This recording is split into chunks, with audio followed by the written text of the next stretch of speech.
आज हामीले सचेत मतदाता दाजुभाइ दिदीबहिनीहरूलाई अझै सचेत पार्नको लागि आगामी 4 गते हुन गइरहेको निर्वाचनमा देशभक्त एवं प्रगतिशील नेपाल मजदुर किसान पार्टीका उम्मेदवारहरूलाई मादल चिन्हमा छाप लगाई अत्याधिक मतले विजय गराउनु हुन आग्रह गरिरहेका छौँ।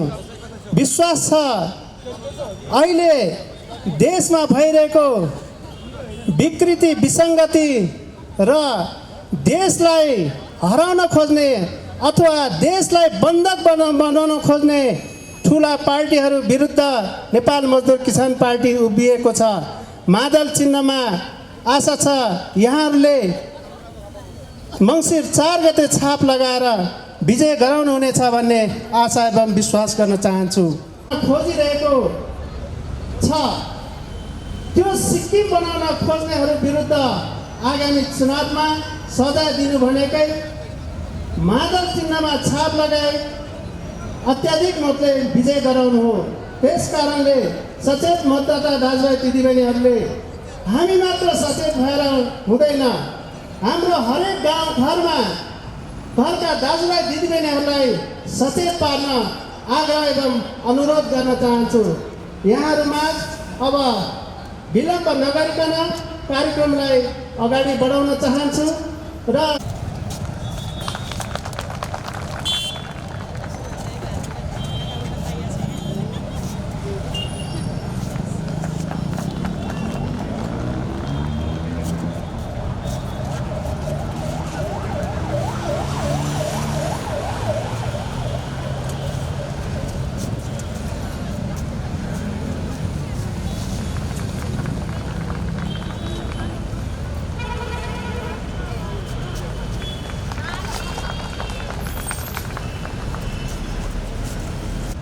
अब यहाँहरूमाझ नेपाल आजका कार्यक्रमका प्रमुख अतिथि नेपाल मजदुर किसान पार्टीका केन्द्रीय सचिव एवं भक्तपुर क्षेत्र नम्बर 1 प्रतिनिधि सभाका उम्मेदवार कमरेड प्रेम सुवालजीलाई मञ्च आसन ग्रहणका साथसाथै आफ्नो भनाइ राखिदिनु हुन सादर अनुरोध गर्दछु। धन्यवाद छ उद्घोषक साथीलाई। दबुमा बस्नुहुने गोविन्दै र हाम्रा उम्मेदवार साथीहरू र यो सूर्यविनायकको यो चोकमा हामीले नेपाल मजदुर किसान पार्टीको मादल चुनाव चिन्हमा मङ्सिर 4 गते छाप लगाउन यस क्षेत्रका सम्पूर्ण दाजुभाइ दिदीबहिनीहरूलाई अनुरोध गर्ने, यो कार्यक्रममा सहभागी हुनुभएका सम्पूर्ण दाजुभाइ दिदीबहिनीहरू, प्रतिनिधि सभा र प्रदेश सभाको निर्वाचन भनेको घोषणापत्रको लडाइँ हो। घोषणापत्रमा कसले के लेखेको छ हामीले अध्ययन गर्नुपर्छ र यो हाम्रो घोषणापत्र तपाईँहरूले हेर्नु होला नेपाल मजदुर किसान पार्टीको। हामीले हाम्रो घोषणापत्रमा नीति कार्यक्रम विधेयक र सन्धि सम्झौताबारे उल्लेख गरेका छौँ र यो संसदमा यस्तै विषय छलफल हुने हो। वडाध्यक्ष र नगरपालिकाको प्रमुखको चुनावको विषयवस्तु र संसदको विषयवस्तु फरक हुन्छ। यो सरकारी बजेट ल्याएर अलिकति कालो पत्र गरेर फेसबुकमा राख्ने चुनाव होइन। यो त संसदमा देशभरिको लागि नीति र कानुन बनाउने हो। म एउटा उदाहरण दिन्छु। यदि हामीले कृषिमा जोड दिएर खाद्यान्नमा आत्मनिर्भर बनाउने भनेर एउटा कानुन बनाउन सक्यौँ भने अहिले भारतबाट 70 अर्बको चामल आउँछ, त्यो बन्द हुन्छ।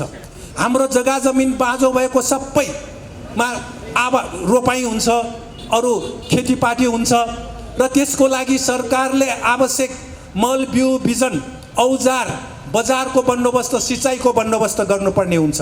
त्यस्तै शिक्षामा हामीले विद्यालय शिक्षा निःशुल्क र विश्वविद्यालय शिक्षा निःशुल्क, विद्यालय शिक्षा निःशुल्क र अनिवार्य भनेर एउटा कानुन बनायौँ भने सम्पूर्ण देशका छोराछोरीहरूले, नेपाली जनताका छोराछोरीहरूले 12 कक्षासम्म निःशुल्क र अनिवार्य पढ्न पाउँछ। अनिवार्य शिक्षा भनेको कापी कलम पुस्तक पोसाक ब्याग र खानेकुरा समेत सरकारले दिने हो। अहिले तपाईहरुलाई थाहा होला 10 वर्ष अगाडि 13 लाख एक कक्षामा विद्यार्थी भर्ना भएका थिए, अहिले एसई दिने 5 लाख बाँकी।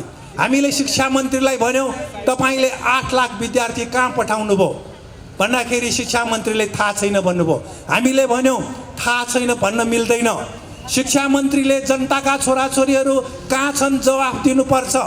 पढ्न पाएका छ कि छैनन्, यदि पढ्न पाएनन् भने थाहा छैन भन्ने होइन, राजीनामा दिएर निस्कने हो। शिक्षा मन्त्रीले थाहा छैन भन्न पाउँदैन। त्यस्तै विश्वविद्यालय शिक्षा निःशुल्क हुन्छ। भौतिक विकास मात्र विकास होइन, सांस्कृतिक विकास गर्ने हो। अघि हामीले खोप विश्वविद्यालयको कुरा उठायौँ, हामीले खोप इन्जिनियरिङ कलेज र खोप कलेजहरू खोल्यौँ। यो सूर्यविनायक नगरपालिकाबाट 379 जना इन्जिनियर पढे र चाँगुनारायण नगरपालिकाबाट 271 जना र मध्यपुर थिमी नगरपालिकाबाट 484। 77 जिल्लामध्ये 76 जिल्लाबाट आज झन्डै 60,000 इन्जिनियर पढे। मात्र मनाङको एउटा बाँकी छ हामी कहाँ इन्जिनियर बन्न। 20-50 जना देशैभरिका विद्यार्थीहरूले पढे। उल्टो हामीलाई के भन्छ, भक्तपुर नगर मात्र हेर्ने रे। महानगरपालिका 5-6वटा छ, उपमहानगरपालिका 11वटा छ। महानगर र उपमहानगरपालिका कब्जा गर्नेहरू त नेपाली काङ्ग्रेस एमाले माओवादी नै हुन्। कुनै एउटा विद्यार्थीलाई पढाए? हामीले त देशैभरिका विद्यार्थीलाई पढायौँ। तपाईँहरूलाई अरूको सरकारमा जाँदैन रे। मन्त्री बन्नेहरू कस्ता हुन्छन् तपाईँहरूले हेर्नुहोला। राधाकृष्ण मैनाली एमालेबाट 3-4 चोटि मन्त्री भए। राधाकृष्ण मैनालीको किताबमा लेखिएको छ मन्त्री भनेको भ्रष्टाचारी हुन्। तपाईँहरूले अब पहिलेका मन्त्री र अहिलेका मन्त्री फेसबुकमा टेलिभिजनमा अनुहार देख्ने बित्तिकै के ठान्नु पर्यो? राधाकृष्ण मैनालीका अनुसार भ्रष्टाचारी। त्यसकारण हामी फोहोर पानीमा नुहाउन जाने होइन। हामीले भन्यौँ भ्रष्टाचारीहरूलाई मृत्युदण्ड दिने कानुन बनाउनु पर्छ। हामीले भन्यौँ चेलीबेटी बेचबिखन गर्नेहरूलाई मृत्युदण्ड दिनुपर्छ। हामीले भन्यौँ महिलालाई बलात्कारपछि हत्या गर्नेहरूलाई मृत्युदण्ड दिनुपर्छ। यस्तो कानुन थियो। तपाईँहरूलाई थाहा छ यही ओल्ड स्कुल छ। ओल्ड स्कुलले के गर्यो? जङ्गल कब्जा गर्यो। जङ्गल कब्जा गर्ने, सार्वजनिक जङ्गल फिर्ता नलिनेहरूलाई मत दिने होइन। त्यसकारण हामीले सार्वजनिक जग्गा, ओल्ड स्कुलले हाम्रा विद्यार्थी पढाए तर सार्वजनिक जग्गा त कब्जा गर्न पाइँदैन नि। त्यसकारण हामीले सार्वजनिक जग्गा संरक्षण गर्ने हो, सम्पदा संरक्षण गर्ने हो, देशको सन्तुलित विकास गर्ने हो। यही कामको लागि हामीले संसदमा आवाज उठाउने हो। तपाईँहरूले अब मन्त्रीको कुरा, मन्त्री बन्नेहरूले भ्रष्टाचार नगरेको भए अहिले सिंहदरबार भ्रष्टाचारको अखडा हुने थिएन। अस्ति एकजना सचिवले बोले मलाई त जागिर छोडेर हिँडुन् जस्तो लाग्यो, यो सिंहदरबार त भ्रष्टाचारीहरूको अखडा रहेछ। त्यसकारण हामीले भ्रष्टाचारीहरूलाई मृत्युदण्ड दिनुपर्छ। भ्रष्टाचारीलाई कसले संरक्षण गरे? यी सरकारमा जाने पार्टीहरूले संरक्षण गरे। सबैलाई झन्डा बोकाएको छ। अहिले भ्रष्टाचारीहरू शिर उठाएर हिँडिरहेका छन्। जनता शिर निहुर्याएर हिँड्नुपर्छ। त्यसकारण यिनीहरूले भ्रष्टाचारीहरूलाई मलजल गर्यो, जनता उठ्न पाउँदैन। त्यसकारण हामीले भन्यौँ नेपाल मजदुर किसान पार्टी माडल चिन्ह, देशको सिमाना रक्षाको लागि लड्ने, देशको सार्वभौमिकता रक्षाको लागि लड्ने। तपाईँहरूले घोषणापत्र हेर्नुहोला। 1950 को सन्धिबारे राम्रोसँग कसैले लेखेको छैन। 1950 को नेपाल भारत सन्धि भनेको खुल्ला सिमाना बनाउने भारतसँग, अनि उनीहरू यता आएर सीमा मिच्ने, उनीहरू नागरिकता लिने यता, उनीहरूले यहाँ पुँजी लगानी गरेर नाफा उठा लाने। र त्यसपछि 1950 को सन्धि भनेको नेपाललाई चाहिने एउटा बन्दुक किन्न पनि भारतसँग सोध्नुपर्ने, भारतसँगै किन्नुपर्ने। त्यसकारण 1950 को सन्धि भनेको नेपाललाई भारतको सुरक्षा छातामा राख्ने हो। यो सन्धि खारेज गर्नुपर्छ। कुन पार्टीले बोलेको छ यस्तो कुरा? नेपाल मजदुर किसान पार्टी बाहेक अर्को गोर्खा भर्ती केन्द्र। सुगौली सन्धि पछि गोर्खा भर्ती केन्द्र सुरु भयो। बेलायतले नेपाली युवालाई लगेर पहिलो विश्वयुद्ध र दोस्रो विश्वयुद्धमा लडाए मराए। त्यसबापत राणाहरूले करोडौं अरबौं रुपियाँ लिए बेलायतीहरूसँग। र 1947 पछि भारत बेलायतबाट मुक्त भयो र भारतले नेपाली युवालाई बेलायत र भारत मिलेर गोर्खा भर्तीमा भर्ना गराए। भारतले बङ्गलादेशको सिमाना युद्धमा नेपालीलाई लडाए। पाकिस्तानसँगको सिमाना युद्ध चीनसँगको सिमाना युद्धमा लडाए, नेपालीहरू मराए। र यसबारे अमेरिकाको एकजना राजदूत मोहियानले संयुक्त राष्ट्रसङ्घमा सन् 1980 भने गोर्खा भर्ती भनेको भाडाको सिपाही हो, पैसा खाएर नेपालीहरू बेलायत र भारतको लागि लड्छन् मर्छन्। त्यसकारण हामीले भन्यौँ गोर्खा भर्ती केन्द्र खारेज गर्नुपर्छ। नेपालीको स्वाभिमानको लागि कुन पार्टीले बोले यस्तो? काङ्ग्रेस, एमाले, माओवादी, राप्रपाले बोले। काङ्ग्रेस 33 वर्षमा 11 पटक प्रधानमन्त्री, एमाले 5 पटक प्रधानमन्त्री, राप्रपा 3 पटक प्रधानमन्त्री, माओवादी 3 पटक प्रधानमन्त्री। देशको शिर न्युराउने बाहेक, नदीनाला भारतलाई दिने बाहेक के गरे? मोदीलाई लुम्बिनीमा ध्यान गर्न बोलाइयो, शेरबहादुर देउबाजी सँगै बसे, रायल चुहाएर बसे। त्यसपछि मोदीले यो कागजमा सही गर भनेपछि अरुण नदी लिएर गए। हामीले संसदमा भन्यौँ शेरबहादुर देउबाजीलाई, के तपाईँले मोदीलाई ध्यान गर्न बोलाउने अनि नदी प्रसाद दिएर पठाउने देशघात गर्न पाइन्छ? कति नदीनाला भारतलाई दिने? हामीले ऊर्जामा आत्मनिर्भर बनाउन हाम्रो नदीनालाबाट बिजुली उत्पादन गर्नुपर्छ। नेपालमा 113 वर्ष भयो बिजुली उत्पादन भएको। फर्पिङमा पहिलो पटक विक्रम सम्वत 1967 साल। आज 113 वर्षमा भर्खर 1500 मेगावाट। हामीलाई अहिले 25,000 मेगावाट बिजुली चाहिन्छ। हामीसँग 83,000 मेगावाट बिजुली उत्पादन गर्ने क्षमता छ, तर कुनै पनि सरकारले बिजुली उत्पादनमा ध्यान दिएन। भारतदेखि थुरथुर काम्ने गिरिजा प्रसाद कोइराला 63 सालमा प्रधानमन्त्री हुनुभयो। राजाको प्रतिगमन समाप्त गरेपछि केपी ओली उप प्रधानमन्त्री, हाम्रो अध्यक्षले गिरिजा प्रसाद कोइरालालाई भन्नुभयो, अब तपाईँले बिजुली उत्पादन गर्नुहोला, नेपाली जनतालाई ग्यासको सिलिन्डर बोकाउने होइन। 1800 को ग्यासको सिलिन्डर बराबर 50 रुपियाँको बिजुलीले हामी त्यति नै खाना पकाउन सक्छौँ। त्यति सजिलो सस्तो हामीले बिजुली उत्पादन गर्न सक्छौँ भनेर गिरिजा प्रसाद कोइरालालाई सुझाव दिनुहुँदा गिरिजा प्रसाद कोइरालाले जवाफ दिनुभयो, भारत मान्ला र? भारतदेखि डराउनेहरू नेपालमा बस्ने होइन, भारत गएर बस्ने हो। हामीले यही आवाज उठाउने हो संसदमा। त्यसपछि संविधान जारी भयो, केपी ओली प्रधानमन्त्री भए, सँगै त्यस बेलाको अर्थमन्त्री थिए। हाम्रो अध्यक्षज्यूले भन्नुभयो, गिरिजाले बिजुली उत्पादन गर्ने आँट गरेन, तपाईँले नदीनालाबाट बिजुली उत्पादन गर्नुहोला। सँगै बसेको विष्णु पौडेलबारे तपाईँहरूलाई थाहा छँदै छ। बालुवाटारको सरकारी निवास ललिता निवासको आधा रोप्ने जग्गा छोराको नाममा राखेर खाने। उनले के जवाफ दिए? अर्थमन्त्री भएर, हाम्रो बिजुली कसले किन्छ रे? हामीले बेच्नलाई बिजुली उत्पादन गर्ने होइन, नेपाली जनतालाई सस्तोमा। अहिले कल कारखानालाई सस्तोमा बिजुली दियो भने सामान सस्तो हुन्छ। अहिले गाडी गुडाउने सबै बिजुलीले हो। भोलि रेल चलाउनु पर्यो भने त्यही बिजुली चाहिन्छ। घर घरको लागि वासिङ मेसिन, फ्रिज, ओभन बाल्न, टिभी हेर्न सबैलाई बिजुली चाहिन्छ। पानी तान्नु पर्यो बिजुली, सबैलाई सस्तोमा दिने। हामीले बेच्नलाई होइन, ग्यासको सिलिन्डर बोकाउने होइन भन्दाखेरि मान्नु भएन। त्यसकारण भारतलाई खुसी बनाउने पार्टीहरू यो 33 वर्षमा जो सरकारमा गए उनीहरूले देशको शिर निहुर्याउने काम गरे, नेपाली जनताको शिर निहुर्याउने काम गरे। हाम्रो प्राकृतिक स्रोत साधन सबै भारतलाई दिए। त्यसको विरुद्ध हामीले संसदमा लड्ने हो। र साथसाथै राप्रपाको म 1-2वटा बताउँछु तपाईँहरूलाई। अब राप्रपाले देशभक्त पार्टी भन्छ।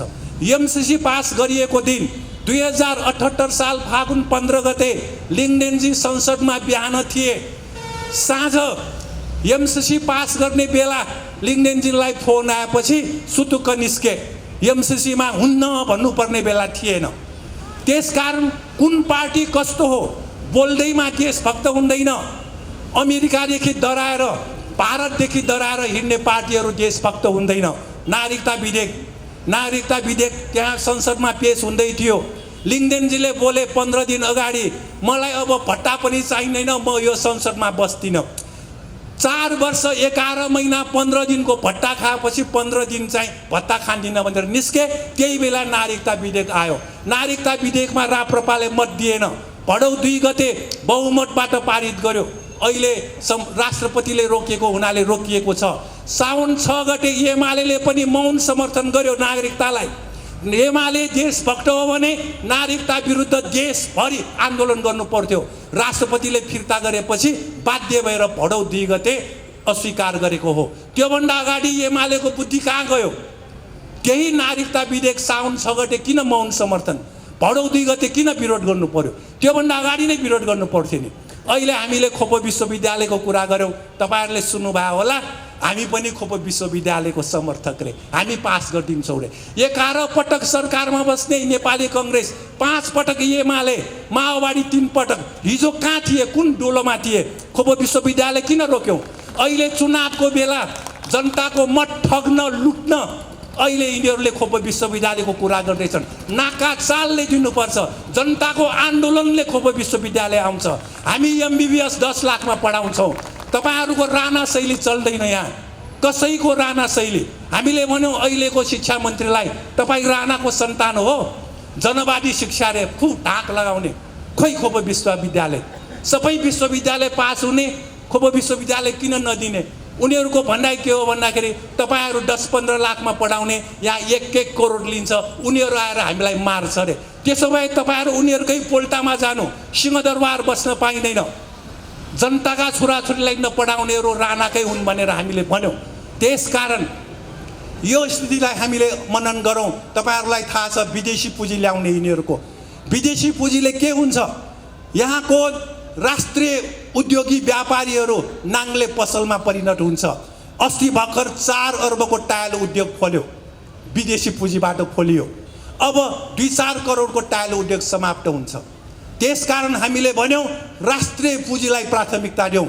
विदेशी पुँजीले देश विकास हुँदैन, विदेशमा युवा पठाएर देश विकास हुँदैन। अहिले खाडी मुलुकमा जाने युवाहरूसँग सोध्नु होला, त्यहाँको बालुवामा रुख रोपेर हराभरा बनाउँछ। हाम्रो हराभरा पहाड र भूमि सबै उजाड मरुभूमि छ। कसले गर्दा भयो? सारा युवालाई विदेश पठाउने यिनीहरू नै हुन्। फ्री भिसा, फ्री टिकट रे। लाज छैन युवालाई बेच्न? त्यसकारण हामी संसदमा यही कुरा उठाउँछौँ, युवाले आफ्नो परिवारसँग बसेर देशमा काम गर्न पाउनुपर्छ र शिक्षा पाउनुपर्छ, रोजगारी पाउनुपर्छ र ऊर्जामा आत्मनिर्भर हुनुपर्छ, स्वास्थ्य उपचार निःशुल्क हुनुपर्छ। यी विषयहरू हामी उठाउँछौँ। त्यसकारण तपाईँहरू सबैलाई हाम्रो आग्रह, हामी सांस्कृतिक विकासमा पनि जोड दिन्छौँ। यो शिक्षा हो सांस्कृतिक विकास भनेको। सारा युवालाई हामी पढाउँछौँ। खोप विश्वविद्यालय खोलेर सारा जिल्लाका विद्यार्थीहरूलाई हामीले पढाउने हो। उनीहरूको जस्तो सङ्कुचित विचार हाम्रो छैन। आफ्नो घर आँगन हेर्ने हाम्रो होइन। यो निर्वाचन भनेको वडाध्यक्ष र नगरपालिकाको होइन, देशको सिमाना रक्षादेखि। अस्ति दार्चुलामा ढुङ्गा खसालेर हाम्रो नेपाली बालकको हत्या गर्यो भारतले। जयसिंह धामीको हत्या गर्यो, ट्विन काटेर। निर्मला पन्तको बलात्कारपछि हत्या हो, खोइ अपराधी? यी सबै आवाज हामी उठाउँछौँ। त्यसकारण सम्पूर्ण दाजुभाइ दिदीबहिनीहरू, यो मङ्सिर 4 गतेको चुनावमा देशैभरि हाम्रो 58 जिल्लामा हाम्रा उम्मेदवारहरू हुनुहुन्छ र रोल्पामा हाम्रा साथीहरू प्रचार गर्न जानुभयो। रोल्पामा हाम्रा साथीहरू प्रचारमा जानुहुँदा 1-2 जना व्यक्ति आएर तपाईँहरूलाई यहाँ प्रचार गर्न दिन्नौँ, यहाँ चाहिँ अपर हुन्छ भनेर धम्की दिए। हामीले वर्षमान पुनलाई फोन गऱ्यौँ कि तपाईँको रोल्पामा हामीले प्रचार गर्न पाउँदैन। तपाईँको श्रीमती काठमाडौँको क्षेत्र नम्बर 2 मा शिर उठाएर प्रचार गर्ने, ललितपुरमा पम्फा भुसाल, तपाईँहरू बाहिरबाट आएर काठमाडौँ कब्जा गर्ने, अनि हामीले चाहिँ हाम्रो उम्मेदवारले त्यहाँ प्रचार गर्न नपाउने। यो हो तपाईँहरूको प्रजातन्त्र? एउटा जङ्गलको नियम हो, हामीले भन्यौँ। त्यसकारण यिनीहरूले आचार संहिता उल्लङ्घन गरेको छ। जहाँ तै तराईमा हेर्नुहोला, भारतीय नम्बर प्लेटको गाडीमा प्रचार भइरहेको छ। काङ्ग्रेस, एमाले, माओवादी जे गर्नु हुँदैन त्यही गर्छ। खाम नमाड्नु भन्छ, खाम बाँड्छ। युवाहरूको बाइकमा पेट्रोल नराखिदिनु भन्छ, त्यही भन्छ। गोर्खा घोषणापत्रबारे भन्दैन। नेपाली गरिबी भएको हुनाले अस्ति एउटा डाटा आयो, 13% नेपालीले मत बेच्छ। कसले किन्यो? यिनीहरूले नै किनेको हो। यिनीहरू घाँस देखाएर गाई भैँसी जस्तै जनतालाई मत किनेर मत लिने कुरा गर्छ। हामीले संसद छँदा सल्लाह गऱ्यौँ, त्यहाँ संसद सदस्यहरूसँग कुरा गऱ्यौँ। कति खर्च भयो? 74 मा 6 करोड, 8 करोड, 10 करोड। 79 मा कति गर्ने? 12 करोड, 15 करोड, 20 करोड। यसरी जनतालाई भेडा बाख्रा जस्तै किने, घोषणापत्रको बारे केही नबोल्ने, घोषणापत्रमा ठुल्ठुलो कुरा लेख्ने, काम केही नगर्ने, खादी सिंहदरबार कब्जा गरेर भ्रष्टाचार गर्ने, गेस मिचे पनि नबोल्ने त्यस्ता पार्टीहरू हुन् यिनीहरू। काङ्ग्रेस, एमाले, माओवादी, राप्रपा। हामीले व्यक्तिको कुरा गर्दैनौँ, पार्टीको सिद्धान्तको विरोध गर्छौँ। जसले एमसिसीको समर्थन गर्यो, जसले युक्रेनमा रुस विरुद्ध युद्ध हुँदा युक्रेनको पक्ष लियो, अमेरिकाको पक्ष लियो, किन भन्दाखेरि रुसको छेउमा हतियार अमेरिकाले लगेको हो, त्यही हतियारलाई रुसी सेनाले समाप्त पारिदिएको हो। आज युक्रेनको युद्धले 17 लाख मान्छे देश छोडेर जानु पर्यो। युक्रेनका 40 लाख बालबालिका कुपोषणको शिकार भए। संसारमा खाद्यान्न र इन्धनको सङ्कट भयो, त्यसकारण अमेरिकाको कारण भयो। अमेरिकी साम्राज्यवाद संसारको साना साना देशहरूमाथि थिचोमिचो गर्ने र आफ्नो प्रजातन्त्र त्यहाँ चाहिँ लाड्ने। त्यसकारण हामीले भन्यौँ इराकमा अमेरिकाले आक्रमण गर्यो, लिबियामा आक्रमण गर्यो र अहिले नाकाबन्दी गरेको छ कतिपय देशहरूमा। भोलि एमसिसीको कारण नेपालमा पनि सेना हुन्छ र युक्रेन जस्तो स्थिति हुन्छ। त्यसकारण एमसिसी खारेज हुनै पर्छ भनेर हामीले उठाएका छौँ र यी कुराहरूलाई मनन गरेर तपाईँहरूले हाम्रो उम्मेदवारलाई मत दिनुहुनेछ र देशैभरि तपाईँहरूले आफ्ना साथीभाइ नाता कुटुम्बहरूलाई भनिदिनुहुनेछ र तपाईँहरूको मतलाई हामीले इमान्दारीपूर्वक निस्वार्थपूर्वक नेपाल मजदुर किसान पार्टीको तर्फबाट हामीले जिम्मेवारी निर्वाह गर्नेछौँ। निर्वाचनपछि पनि तपाईँहरूकोसँग सरसल्लाह गरेर सडकमा देशको रक्षाको निम्ति, नेपाली जनताको हितको निम्ति सङ्घर्ष गर्नेछौँ। धन्यवाद। धेरै धेरै धन्यवाद छ। आजका कार्यक्रमका प्रमुख अतिथि नेपालमा। तर आज शासनमा बसिरहेका राजनीतिक पार्टीका नेताहरूले देश र जनताको स्वार्थलाई छोडेर देशको अहितमा विदेशीहरूको इसारामा विभिन्न गलत निर्णयहरू गरेको कारणले हाम्रो देश अहिले कुन बेलामा के होला भने हामीले भनिरहन सक्ने अवस्था छैन साथीहरू। त्यसकारण तपाईँलाई हामी के अनुरोध गर्छौँ भनेदेखि नेपाल मजदुर किसान पार्टी भनेको मार्क्सवाद, लेनिनवाद, मौसेतुन विचारधारालाई निर्देशन मानेर देश र जनताको स्वार्थ नै नेपाल मजदुर किसान पार्टीको स्वार्थ भनेर हामीले काम गरिआएका छौँ। हामी सबैलाई थाहा छ हाम्रो देशमा 2015 सालको आम निर्वाचन भयो। त्यो आम निर्वाचनमा नेपाली काङ्ग्रेसका नेताहरू अत्यधिक मतले उहाँहरू जित्नुभएका थिए। त्यस बेला त्यही पार्टीका नेता बीपी कोइरालाज्यू प्रधानमन्त्री हुनुभएको थियो। उहाँको नेतृत्वमा बनेको सरकारले सबभन्दा पहिले हाम्रो देशको गण्डक नदीलाई भारतलाई दियो।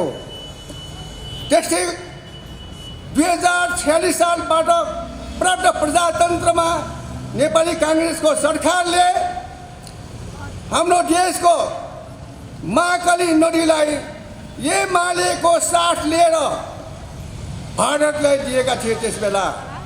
त्यसै कारण हामीले एमाले पार्टी भनेको काङ्ग्रेसको भाइ हो भनेर हाम्रा पार्टीका अध्यक्ष नारायण दाइले भन्नुभएको यो वास्तविकता अहिले पनि साबित हुँदैछ। र साथीहरू त्यस्तै 2007 सालपछि बीपी कोइरालाका दाजु मातृका प्रसाद कोइराला प्रधानमन्त्री हुँदाखेरि उहाँले पनि हाम्रो देशको कोशी नदीलाई भारतलाई सुम्पिएर दिनुभयो। त्यही कारणले कोशी नदीको बाढको कारणले हाम्रो दक्षिण भेगको जुन तराईमा पानी पर्दा बाढीले त्यहाँका गरिब किसानहरू, मजदुरहरूको छोपडीहरू सबै डुबान भएको हामीले टिभीमा देखेका छौँ। हरेक वर्षमा त्यो भएको हामीले हेरिराखेका छौँ। तपाईँहरूले पनि हेरिराख्नु भएकै होला। त्यसै कारण हामी भन्छ राजनीतिक नेतृत्व नेताहरूले निर्णय गर्दाखेरि देशको जनतालाई बिर्सेर निर्णय गरेको खण्डमा यस्तो हालत हुन्छ। त्यसै कारण नेपाल मजदुर किसान पार्टीले सुरुदेखि नै अमेरिकी साम्यवाद भारतीय विस्तारवादको थिचोमिचो अन्याय अत्याचारको विरुद्धमा समय समयमा हामीले सङ्घर्ष गरे आन्दोलन गरे अहिले यहाँसम्म आइपुगेका छौँ साथीहरू र तपाईँहरूलाई हामी भन्छौँ हाम्रो अहिले देशभक्तिपूर्ण आन्दोलन चलिरहेको छ हाम्रो नेपाल मजदुर किसान पार्टीको तर्फबाट संसदमा एमसिसी पास गरेको विरुद्धमा विदेशीहरूले नागरिकता दिने बन्दोबस्तको विरुद्धमा हाम्रा पार्टीका कामरेडहरूले सङ्घर्ष गर्नुभएको तपाईँहरूले थाहा पाउनुभएको होला देख्नुभएको होला हेर्नुभएको होला। त्यही योभन्दा पहिलेको संसदमा हाम्रा उम्मेदवार अनुराधा थापा मगरजीको काम हाम्रो पार्टीको महिला नेत्री हुनुहुन्छ, उहाँले पनि संसदमा सङ्घर्ष गर्नुभएको तपाईँहरूले हेर्नुभएकै होला। त्यस्तै साथीहरू हाम्रो अर्को प्रदेश सभाका उम्मेदवार कामरेड सरोजराज गोसाई वा हामी सँगसँगै भारतीय विस्तारवादको विरुद्धमा 2025 साल मङ्सिर 22 गते सुस्तालाई थिचोमिचो गरेर नेपाललाई थिचोमिचो गरेको विरुद्धमा भक्तपुरमा जुलुस हुँदाखेरि त्यो भारतीय विस्तारवादको सेवा गर्ने त्यसबेला पञ्चायतका प्रहरीले हामीले धेरै कुटपिट गरे, हाम्रा साथीहरूलाई दमन गर्न खोज्यो। तर हाम्रा जनताहरू भक्तपुरका जनताहरू त्यो दमनदेखि डराएर पुलिसहरूलाई पनि मुकाबला गरेर हामीले लछाड पछाड गरेर पुलिसलाई पनि सजाय दियौँ त्यस बेला। अनि हाम्रा साथीहरूले राजकाज अपराध मुद्दामा हामीलाई प्रहरी थानामा ठुलेका थिए साथीहरूले। उहाँको हामी सँगैसँगै त्यसमा प्रहरी थानामा सङ्घर्ष गरेर बसेका थिए त्यसलाई पनि। तर आज उहाँकै छोरालाई हामी उम्मेदवार दिएका छौँ। भुटिकमाटे किसान आन्दोलनमा हामी सङ्घर्ष गर्दाखेरि उहाँ अहिले बिरामी हुनुहुन्छ। कुन बेलामा कुन अवस्थामा के हुनुहुन्छ ठेगान छैन, तै पनि हाम्रो आन्दोलन रोकेका छैनौँ हामीले। त्यसैले साथीहरू तपाईँले भन्छौँ नेपाल मजदुर किसान पार्टी नभएको भए यो देशमा देशभक्तिपूर्ण आन्दोलन गर्ने अरू पार्टीहरू छैन। नेपाल मजदुर किसान पार्टी भएर मात्र वास्तवमा संसदमा प्रतिक्रिया भए संसदमा जहाँ पनि देशभक्तिपूर्ण आन्दोलन अगाडि बढाएर हाम्रो सङ्घर्ष गर्दैछौँ, त्यो अहिले पनि हाम्रो जारी नै छ। त्यसैले तपाईँले भन्छौँ हामी यहाँ उपस्थित भएका दाजुभाइहरू कति किसान साथीहरू हुनुहुन्छ, कति मजदुर साथीहरू, कति व्यापारी साहु महाजनहरू, कति देशभक्त भावना भएका साथीहरू तपाईँहरू हुनुहुन्छ। हामीले यदि नेपाल मजदुर किसान पार्टीको नीति निर्देशनमा हामीले किसान आन्दोलन नगरेको भए हामी यहाँसम्म आइपुग्न सक्दैनौँ। हाम्रो सङ्घर्षले गर्दाखेरि किसानहरूको मैयानेक बचेको हो। 50% मैयानेक हामीले पाएका हौँ। गुठी जग्गा रैतानी गर्ने अधिकार पनि हाम्रै सङ्घर्षले पाएको हो साथीहरू। त्यसका हामी भन्छौँ हाम्रो आन्दोलन हाम्रो सङ्घर्षले नेपाल मजदुर किसान पार्टीका कार्यकर्ता साथीको पार्टीको निर्देशनमा भएको त्याग तपस्याको आन्दोलन गर्दाखेरि अहिले हाम्रो देशका हरेक पार्टीका राजनीतिक कार्यकर्ताहरू काङ्ग्रेसमा लाग्ने, एमालेमा लाग्ने, माओवादीमा लाग्ने, पञ्चायतमा लाग्ने कार्यकर्ताहरू जनताको सबै किसानहरूको मैयाने बचेको नेपाल मजदुर किसान पार्टीको पसिनाले हो साथीहरू। त्यसै कारण हामी भन्छौँ साथीहरू अहिले देशभक्तिपूर्ण आन्दोलन तपाईँहरूलाई थाहै छ। यदि विदेशीहरूले नागरिकता दिने साथै भोलि कायम भयो भने के हुन्छ? भारतका नेपाली जनतालाई भारतका शासकहरूले दुःख दिएको हुन्छ, अन्याय अत्याचार गरेकै छ। यहाँ पनि विदेशी दलालहरूले हामीलाई अन्याय अत्याचार गर्दैछ नेपाली जनतालाई। तर हामी भन्छौँ भारतीय जनता र नेपाली जनताको समस्या एउटै हो, हामी एक भएर सङ्घर्ष गर्नुपर्छ। हामी जनताको माझमा हाम्रो केही विवाद छैन। हाम्रो शोषणको विरुद्धमा सङ्घर्ष गर्ने हाम्रो नारा छ, एउटै विचार छ, यो हो मार्क्सवाद लेनिनवाद माओवादी विचारधाराको विचार यही हो। तर आज विदेशीहरूलाई नागरिकता दिने बेलामा विदेशीहरूलाई बिहा गरेर ल्याउने केटीहरू, विदेशीहरूसँग बिहा गर्ने केटाहरूले भोलि के होला सोच्नुपर्छ अहिले नै। ल बिहा गर्ने अधिकार तपाईँहरूले पाउनुहुन्छ, तपाईँहरूको अधिकार भने माग तपाईँहरूको होला। तर विदेशीहरू नागरिकता लिनेकै उद्देश्यले बिहा गरेर आउँछ।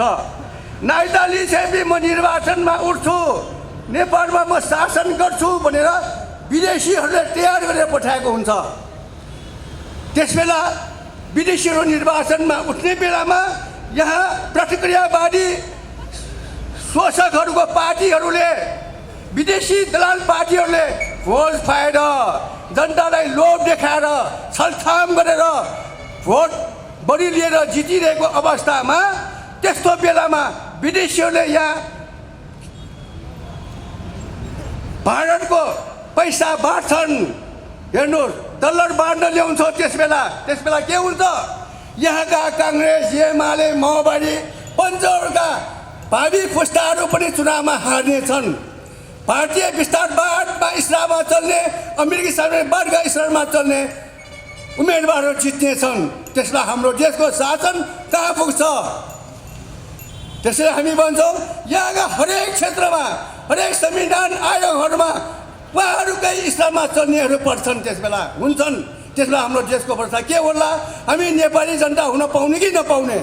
नेपालले मात्र नेपाली जनता हुन पाउँछौँ हामी। त्यसको हामी भन्छौँ अन्य राजनीतिक पार्टी, विदेशी दलाल पार्टीहरूमा लाग्ने साथीहरूलाई हामी नेपालीको नाताले हामी अनुरोध गर्दछौँ, एकचोटि सोच्छौँ सबैले। साँच्चै नेपाल मुलुक किसान पार्टीलाई भोट दिएको खण्डमा के होला? नेपाल मुलुक किसान पार्टीलाई भोट दिएको खण्डमा अझ पनि हाम्रो देशभक्ति आन्दोलन अगाडि बढ्नेछ। हाम्रो उम्मेदवार साथीहरू जित्नुहुनेछ। उहाँहरूले फेरि सङ्घर्ष गर्नुहुनेछ। हाम्रो सङ्घर्ष रोक्दैनौँ। तर अन्य पार्टीहरूले, विदेशी दलालले भोट दिएको खण्डमा हाम्रो देश कमजोरी हुँदै जानेछन्। हाम्रो देश विस्तारवादी भारतको हातमा, अमेरिकी साम्राज्यवादको हातमा बिस्तारै पुग्नेछन्। त्यसबेला हाम्रो के हालत होला? हाम्रो भविष्य, हाम्रो भावी छोराछोरी, नाति पनातिहरूको अवस्था के होला? विचार गरौँ। ल, तपाईँहरूलाई सबैलाई नेपाल मुलुक किसान पार्टीका उम्मेदवारलाई अत्याधिक मत दिएर तपाईँले जिताउनु हुने विश्वासका साथ तपाईँहरूको मतलाई हाम्रो पार्टीले, हाम्रो पार्टीका कामरेडहरूले धोका दिने छैन, विश्वासघात गर्ने छैन।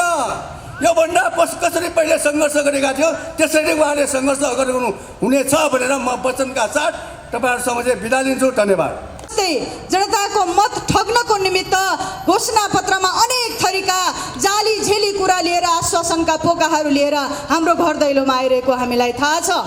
हामीले एउटा चटकेको कथा सुनेका छौँ। चटकेले यसरी नै बजारमा बसेको एउटा चटकेले सारालाई बोलाउँछ, आउनुहोस् आउनुहोस्, यहाँ लामखुट्टेको औषधि छ, यो लानुभयो भने लामखुट्टे तपाईँको नजिक आउन त के, तपाईँको ठाउँसम्म छिर्न पनि सक्दैन, तपाईँ आउनुहोस्, यो लानुहोस्, तपाईँलाई डेङ्गुबाट यसले जोगाउँछ भनेर सारालाई बोलाउँछ। अनि सब झुम्मिन्छन् त्यहाँ।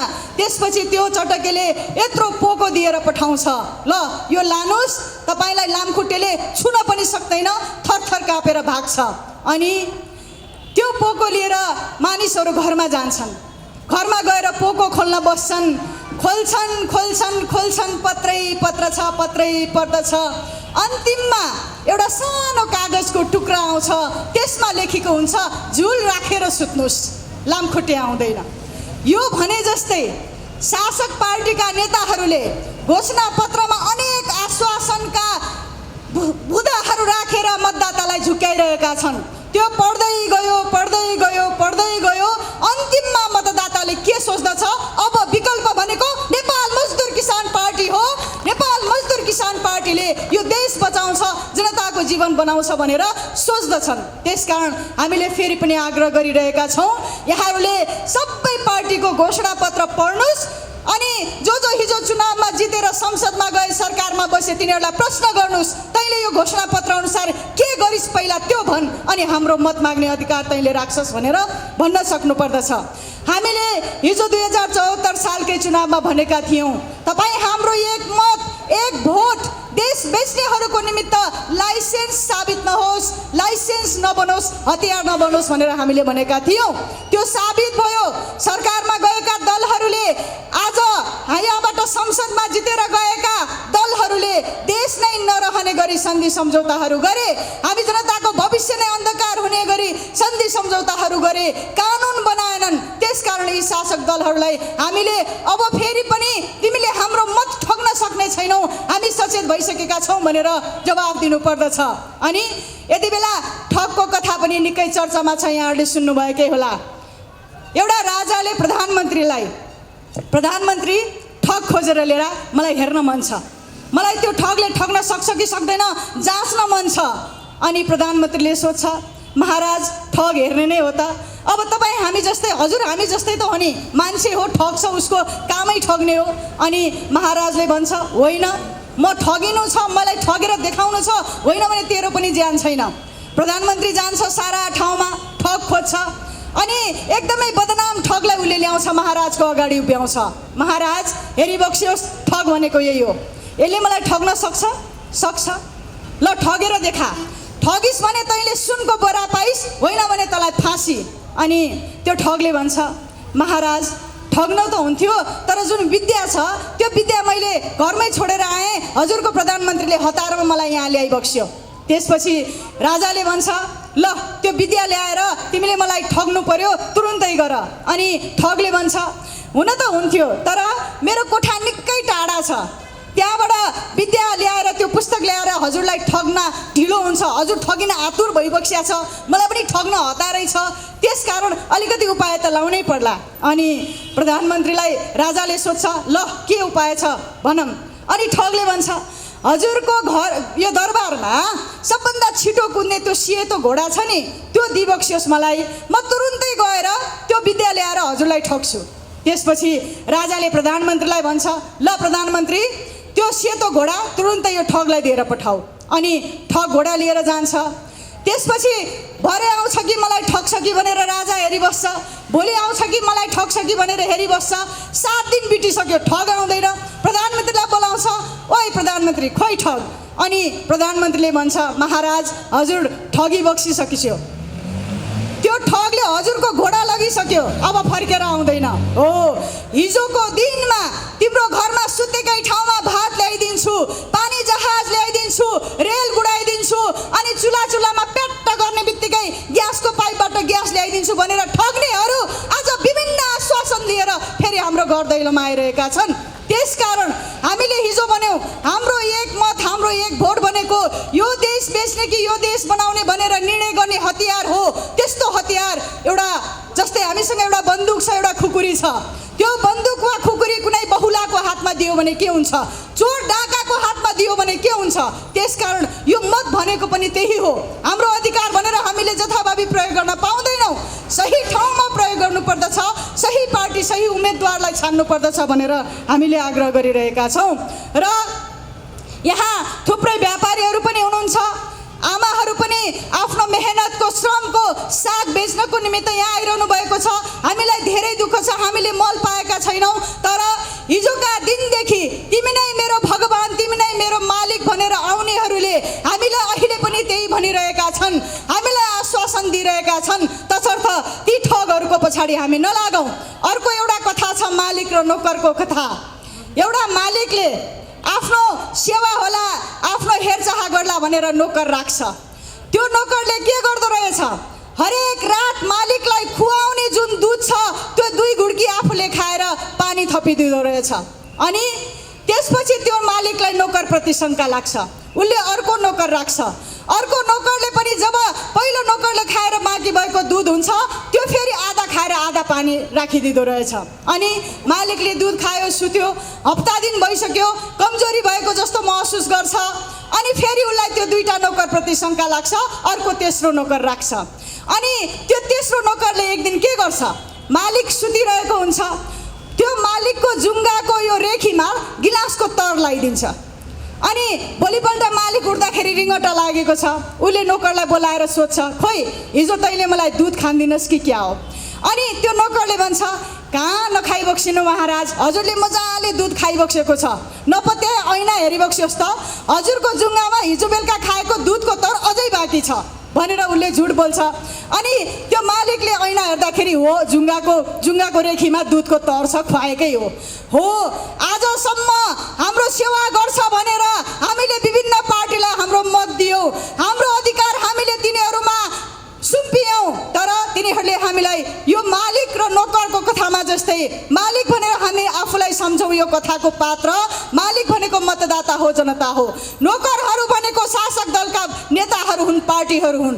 हिजो यो कथामा जस्तै नेपाली काङ्ग्रेसले जनताको सेवा गर्छ कि भनेर नेपाली काङ्ग्रेसलाई जनताले आफ्नो मत दिए, नेपाली काङ्ग्रेसलाई यो देशको भविष्य सुम्पिदिए। तर के गर्यो उल्टो, भएका उद्योग कल कारखानाहरू ध्वस्त पार्यो, निजीकरण गर्यो।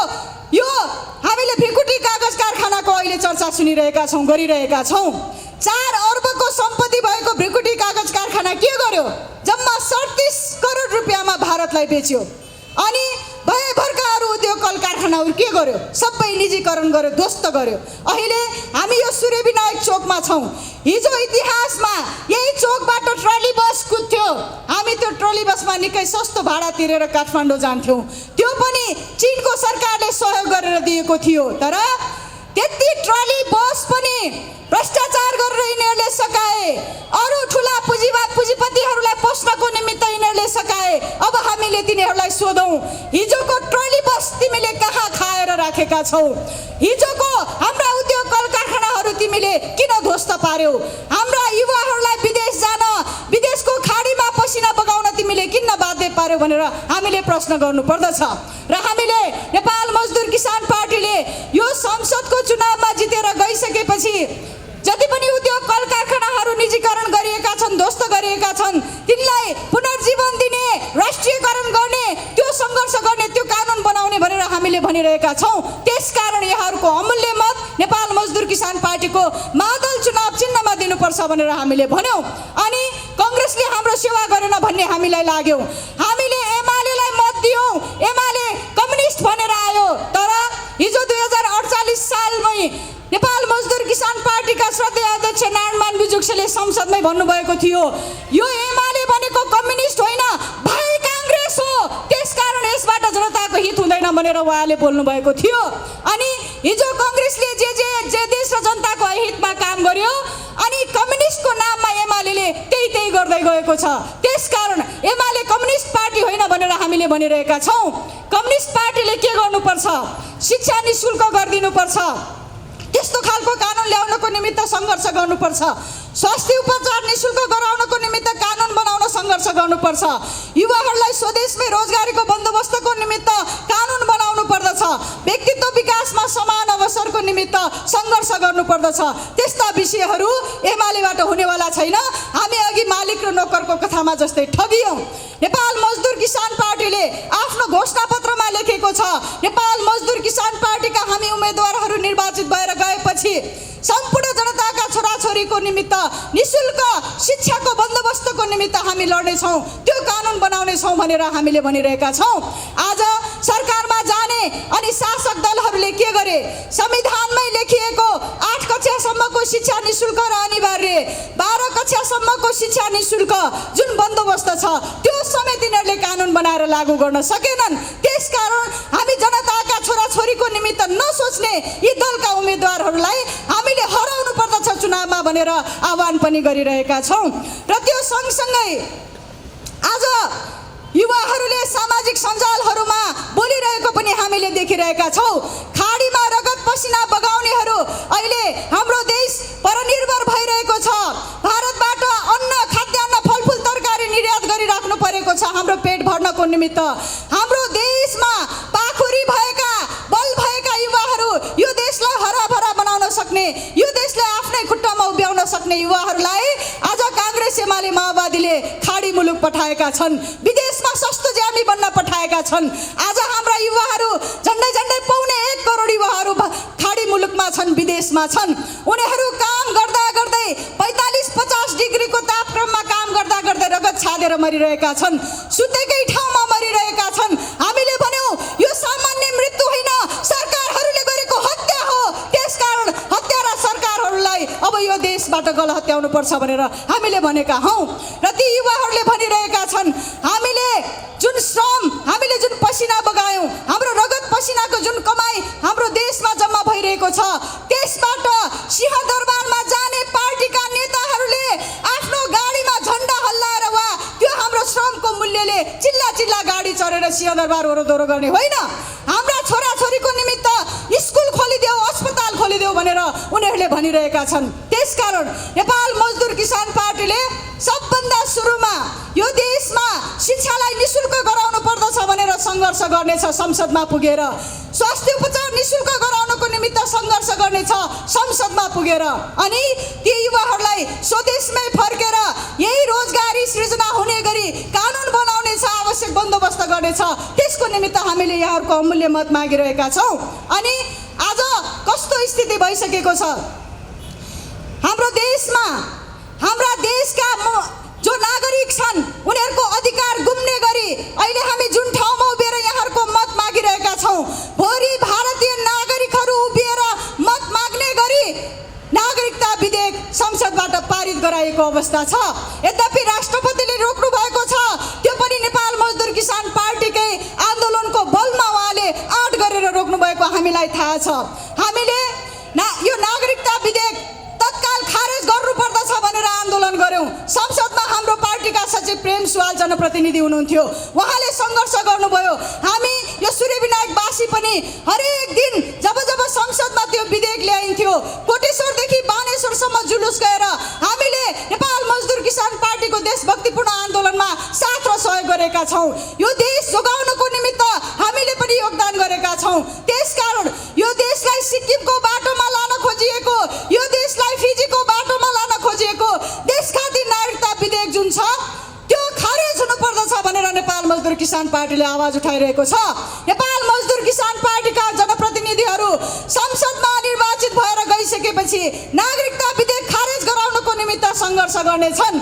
हिजो हामीलाई थाहा छ, आज संयोगले कार्तिक 30 गते 5 वर्ष अगाडि कार्तिक 30 गते नै हामी भारतीय दूतावासमा प्रधानमन्त्री मोदीलाई विरोध पत्र दिन गएका रहेछौँ।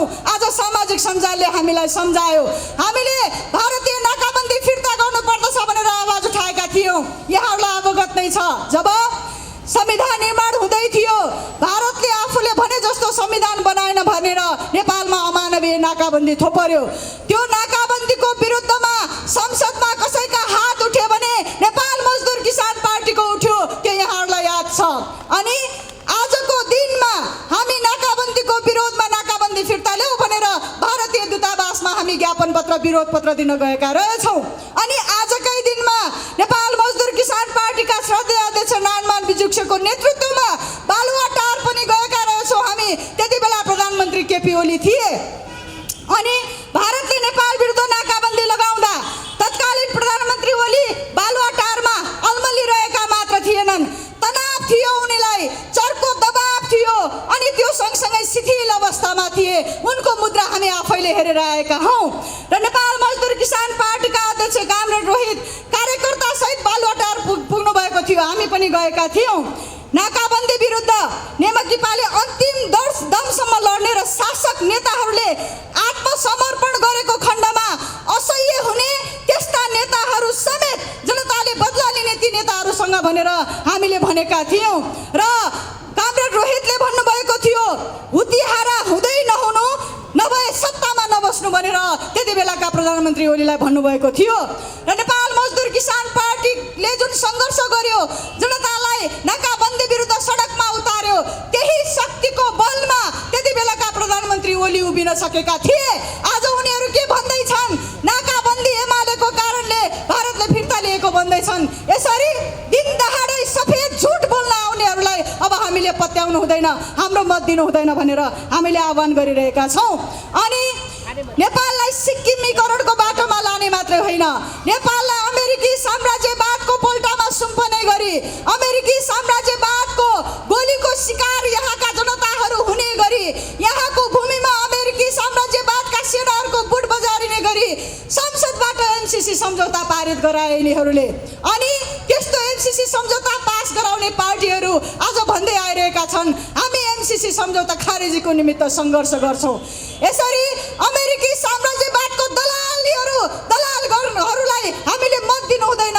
यो चुनावमा हामी सचेत हुनुपर्दछ। यदि हामीले हाम्रो मत फेरि पनि तिनलाई मौका दिउँ भनेर दियौँ भने हाम्रो देशमा रगतको खोलो बग्छ, हाम्रो देशको भविष्य बर्बाद हुन्छ भनेर हामीले भनिरहेका छौँ।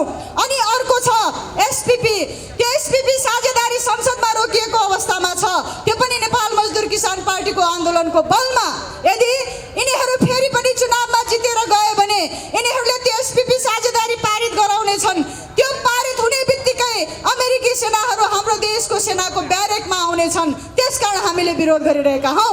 र नेपाल मजदुर किसान पार्टीका हामी उम्मेदवारहरू संसदमा निर्वाचित भएर गइसकेपछि सबभन्दा पहिले देशघाती सन्धि सम्झौताहरू, नागरिकता विधेयक, एमसीसी, एसपीपी लगायतका विधेयकहरू अनि हिजो सरकारहरूले गरेका महाकालीन लगायतका सन्धि सम्झौताहरू सबै खारेजीको निमित्त हामी सङ्घर्ष गर्नेछौँ। त्यसको निमित्त पनि हामीले यहाँहरूको अमूल्य मत मागिरहेका हौँ।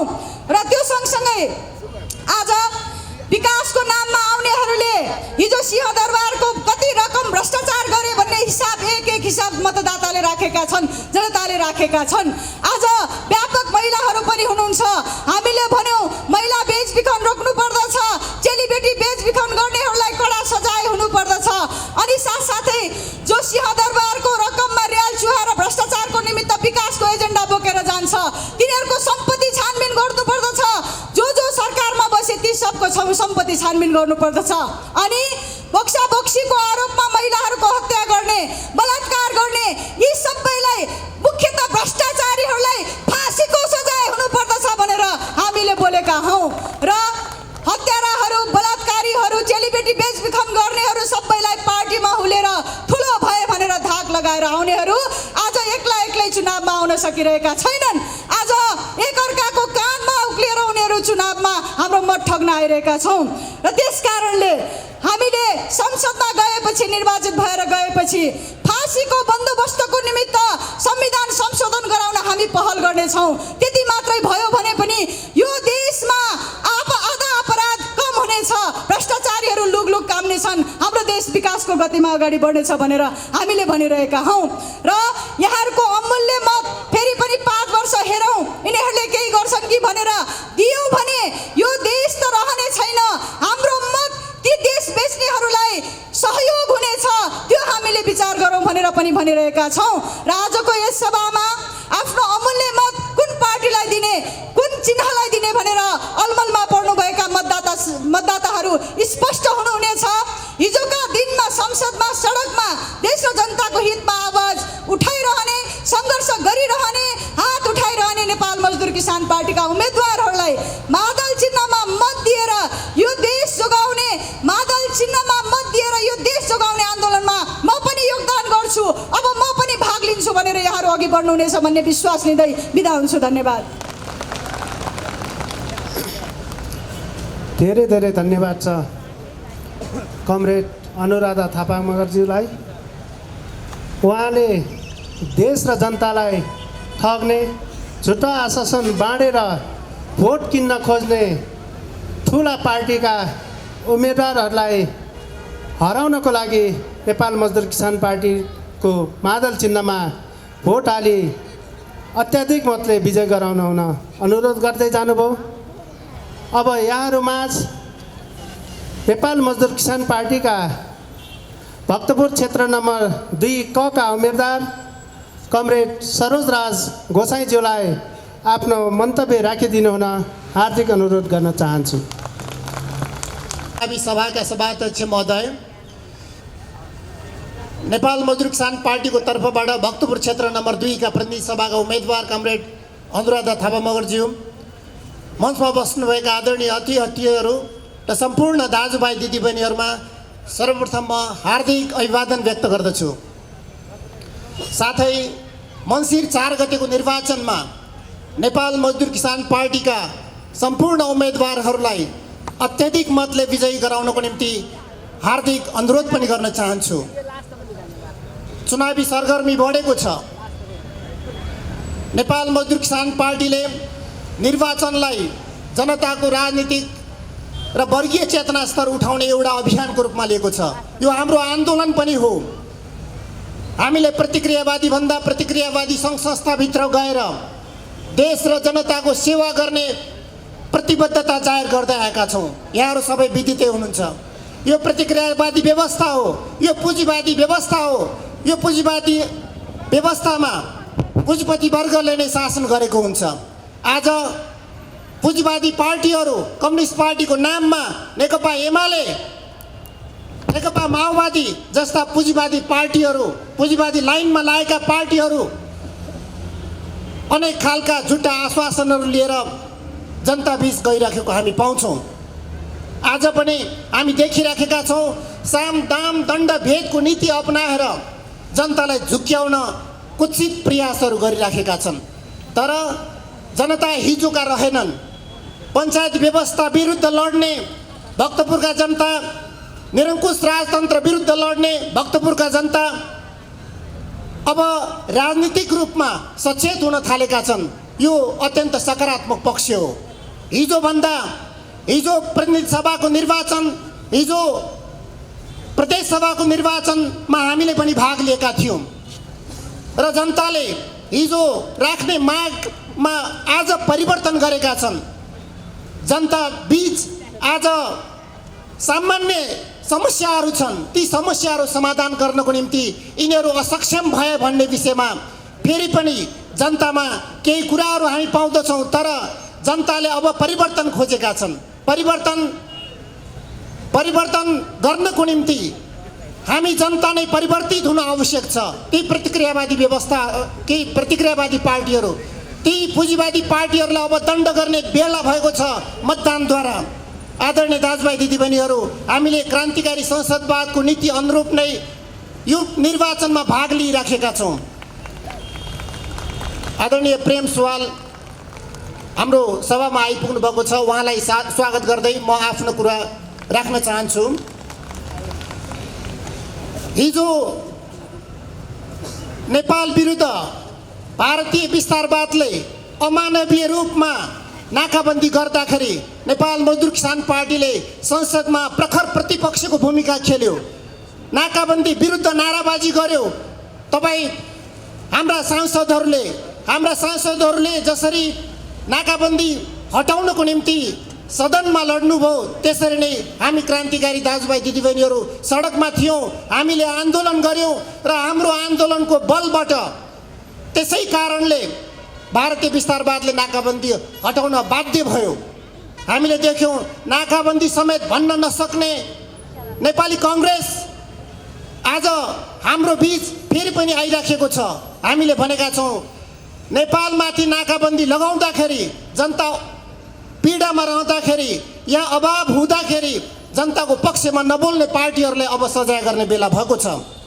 आदरणीय दाजुभाइ दिदीबहिनीहरू, आज हामी बीच मल बोक्नेले राजनीति गर्ने होइन भनेर हिजो राजनीति गर्थे। हामीले भन्यौँ मजदुर र किसानहरूले राजनीति गरेपछि मात्र यो देशमा परिवर्तन सम्भव छ। जसरी काँडाले बिजेको खण्डमा काँडाले नै हामी काँडा निकाल्छौँ, त्यसरी नै हामी मजदुर किसानहरू, श्रमजीवी वर्गहरू, पसिना चुहाउनेहरूले नै राजनीति गरेपछि मात्र यो देशमा परिवर्तन सम्भव छ। एउटा राजनीति भनेको बृहत्तर खाकाको औषधि पनि भनिन्छ। पोखरीको किनारमा बसेर पोखरी फोहोर भयो भनेर बस्ने होइन, पोखरी सफा गर्नतिर लाग्नुपर्छ। राजनीतिमा देखिएको विकृति हटाउनको निम्ति हामीले राजनीतिक आन्दोलन सङ्घर्षमा भाग लिने हो। हामीले भनेका छौँ नेपाल मजदुर किसान पार्टीले देश र जनताको सेवा गर्नु नै आफ्नो प्रमुख उद्देश्य मानेको छ। हामीलाई थाहा छ, सबैलाई थाहा छ, हाम्रो देशको छाना चुहिएको छ। एउटा कविता छ, सबैलाई थाहा छ हाम्रो देशको छाना चुहिएको छ, तर हामीलाई मात्र थाहा छ कतिवटा बटुका थाप्नुपर्छ। त्यसैले नेपाल मजदुर किसान पार्टी जहिलेसुकै पनि देश र जनताको पक्षमा छ। हामी मजदुर र किसानहरूलाई सङ्गठित गर्दैछौँ। हामीलाई मात्र छ यो देशको परिवर्तन कसरी हुन सक्दछ। आज देशको अर्थतन्त्र ध्वस्त छ। अब नेपाल श्रीलङ्का बन्नेतर्फ उन्मुख छ। तपाईँ हामीलाई थाहा छ सिमेन्टको व्यापार 50%ले घटेको भन्ने कुरा आएको छ। स्टिल र डन्डीको व्यापार 60देखि 70%ले घटेको भन्ने कुरा तथ्याङ्क प्रकाशित भएको छ। अटोमोबाइल्स व्यापार 70%ले घटेको छ। प्लास्टिक उद्योग 30%ले घटेको छ। व्यापार व्यवसाय चौपट अवस्थामा पुगेको छ। यसको तमाम जिम्मेदारी आजसम्म शासन सत्तामा बस्नेहरू, राजनैतिक पार्टीहरू, नेपाली काङ्ग्रेस, एमाले, माओवादी, यिनीहरूले नै जिम्मेदारी लिनुपर्दछ। आज महँगी चरम चुलीमा पुगेको छ। हामी सारा दुःख, आज हामी शिक्षा प्राप्त गर्न गाह्रो मानिराखेका छौँ। स्वास्थ्य उपचारको बन्दोबस्त गर्न सकिराखेका छैनौँ। आज हामीलाई थाहा छ राजस्वले चालु खर्च धान्दैन। दक्षिण एसियामा सबभन्दा बढ्ता कर तिर्ने नेपाली जनता हौँ, हामी किन गरिब भयौँ भन्ने कुराको यो एउटा प्रमाण पनि हुन सक्दछ। तपाईँ हामीले देख्यौँ यो देश भ्रष्टाचारमा चुर्लुममा डुबेको छ। तपाईँ हामीलाई थाहा छ एकजना पूर्व प्रधानमन्त्रीले काली गण्डकी जलविद्युत परियोजनामा पूर्व 3 जना प्रधानमन्त्रीहरूले 9 अरब रुपियाँ घोटाला गरेको भन्ने कुरा तथ्य प्रकाशित गरे। आज त्यो तथ्यमाथि छानबिन हुनु आवश्यक छ, हामी माग गर्न चाहन्छौँ। साथसाथै निर्वाचनमा विभिन्न पार्टीहरूले हामीसँग पैसा छ त्यसैले हामी चुनाव जित्छौँ भनेर घमण्ड गरिराखेका छन्, जनतालाई अपमानित गरिराखेका छन्। तिनीहरूले फेरि पनि हामी भोट किन्न सक्छौँ भनेर त्यस्तो खालको सपना देखिराखेका छन्। तर हामी सचेत जनताले अब कसैको लोभ प्रलोभनमा बसेर भोट दिने छैनौँ। हामी सम्पूर्ण दाजुभाइ दिदीबहिनीहरूले अबको निर्वाचनमा ती पार्टीहरू जसले जनतालाई पटक पटक धोका दिए तिनीहरूलाई सजाय दिने बेला भएको छ। तपाईँ हामीलाई थाहा छ विभिन्न अनुसन्धानले भनेको छ जित्नको निम्ति एउटा प्रतिनिधि सभाको सदस्यले जित्नको निम्ति 2 करोड रुपियाँ सालाखाला 2 करोड रुपियाँ खर्च गरेको भन्ने कुरा आएको छ। नेपाल मजदुर किसान पार्टीले भनेको छ निर्वाचनमा हामी पैसा खर्च गर्दैनौँ। यदि कुनै राजनीतिक पार्टीहरूले ती प्रतिक्रियावादी पार्टीहरूले पैसा खर्च गरेर भोट किन्दैन भने नेपाल मजदुर किसान पार्टीका सम्पूर्ण उम्मेदवारहरू हाम्रो विजय हुनेछ भनेर हामीले भन्दै आएका छौँ।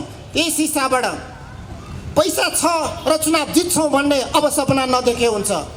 र विकासको कुरा गरिन्छ, सारा उद्योग धन्दाहरू बन्द छ, हाम्रा युवाहरू बेरोजगार छन् र विदेशमा गएर आज हजारौँ युवाहरू दैनिक रूपमा 1500 देखि 2000 युवाहरू विदेश सिधैछन्। यो अवस्था लाग्नुमा वास्तवमा उति बेला 2048 सालको परिवर्तन पछाडि नेपाली काङ्ग्रेसको सरकारले गिरिजाप्रसाद कोइरालाको नेतृत्वको सरकारले निजीकरणको नाममा देशका ठुल्ठुला उद्योग धन्दाहरू निजीकरण गरियो।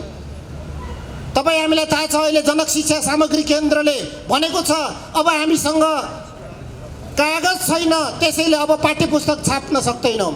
नयाँ शैक्षिक सत्रमा अब हाम्रा केटाकेटीले पढ्ने पुस्तक पाउने छैन।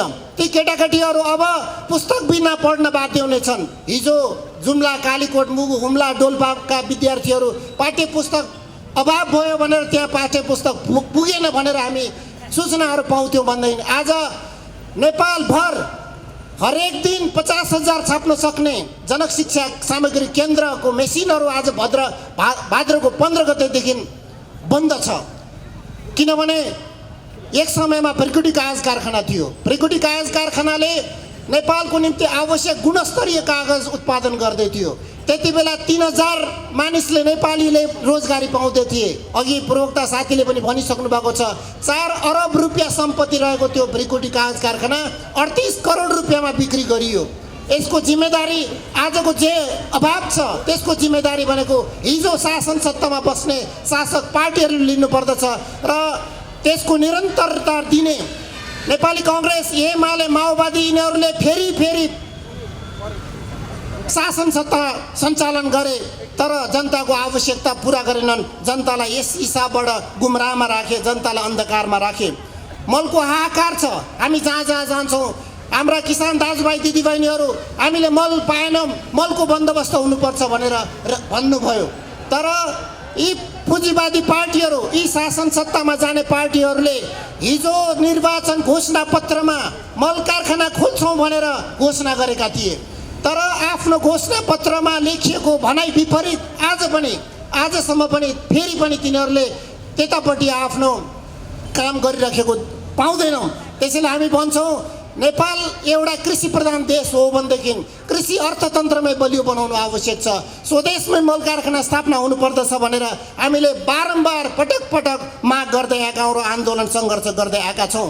विकासको नाममा अहिले आफ्नो ठाउँ बनाउने आफ्नो सांसदहरू समेत विभिन्न मन्त्रालयहरू धाएर अन्यत्र छुट्याइसकेको बजेट समेत लुटेर लिएर आएर आफ्नो घर आँगन मात्र बनाउने खालको विकासमा भेदभाव गर्ने र फरक पार्टीका अन्य पार्टी को घर आँगनमा अथवा कुनै पनि योजनाहरू नपार्ने र तिमीहरू हामीलाई मत दिन्छौ भनेदेखि हामी विकास ल्याउँछौ, होइन भनेदेखि तिमीहरूलाई विकास आउँदैन भन्ने किसिमको यस हिसाबबाट ढाँट छलको राजनीति गर्दैछन्। त्यसमा हामीले खबरदारी गर्दै आएका छौँ।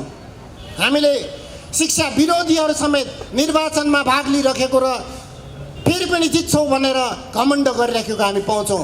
खोप विश्वविद्यालयको विरोध गर्ने कोही पनि विकासवादी हुन सक्दैन। खोप विश्वविद्यालय हाम्रो एजेन्डा हो। नेपाल मजदुर किसान पार्टीले लामो समयदेखि नै विभिन्न हिसाबबाट विभिन्न प्रतिवेदनको आधारमा खोप विश्वविद्यालय उपयुक्त छ भन्ने कुरा आइसकेको छ र संसदमा छलफलको विषय बनाइएको छैन। सचिवालयमा दर्ता छ तर आजसम्म पनि छलफलको विषयको रूपमा बनाइएन। हामीले भन्यो खोप विश्वविद्यालय भनेको भक्तपुरको निम्ति होइन, खोप विश्वविद्यालय भनेको नेपाल मजदुर किसान पार्टीको निम्ति मात्र होइन, खोप विश्वविद्यालय भनेको देशको निम्ति हो। यो अन्तर्राष्ट्रिय विद्यार्थीहरूलाई आकर्षित गर्दै भक्तपुरको बारे र देशको बारे अध्ययन अनुसन्धान गराउने एउटा राम्रो प्लेटफर्म बनाउन हामीले खोजेका हौँ। त्यसैले खोप विश्वविद्यालय भक्तपुरका सारा जनताको माग हो। भक्तपुरका जनताहरूले राखेको यो माग विपरीत भक्तपुरकै नेताहरू, यहाँका पुँजीवादी पार्टीहरू खोप विश्वविद्यालयको विरोध गर्दै हिँड्दैछन्। त्यसैले हामीले अहिले सत्य के हो, झुटो के हो, न्याय के हो, अन्याय के हो भन्ने कुरा छुट्याउने बेला भएको छ। आदरणीय सचेत मतदाता दाजुभाइ दिदीबहिनीहरूले आगामी मङ्सिर 4 गतेको निर्वाचनमा जनताबीच भ्रम फैलाउने, जनतालाई जहिलेसुकै अन्धकारमा राख्न खोज्ने ती नेताहरूलाई सजाय गर्ने बेला भएको छ। त्यसैले मादल चिन्हमा मतदान गरी तपाईँहरूको अमूल्य मत नेपाल मजदुर किसान पार्टीका नेता कार्यकर्ताहरूलाई जिताउनको निम्ति प्रयोग हुनेछ भन्ने आशा एवं विश्वास गर्दै आफ्नो कुरो टुङ्गिन्छु। धन्यवाद।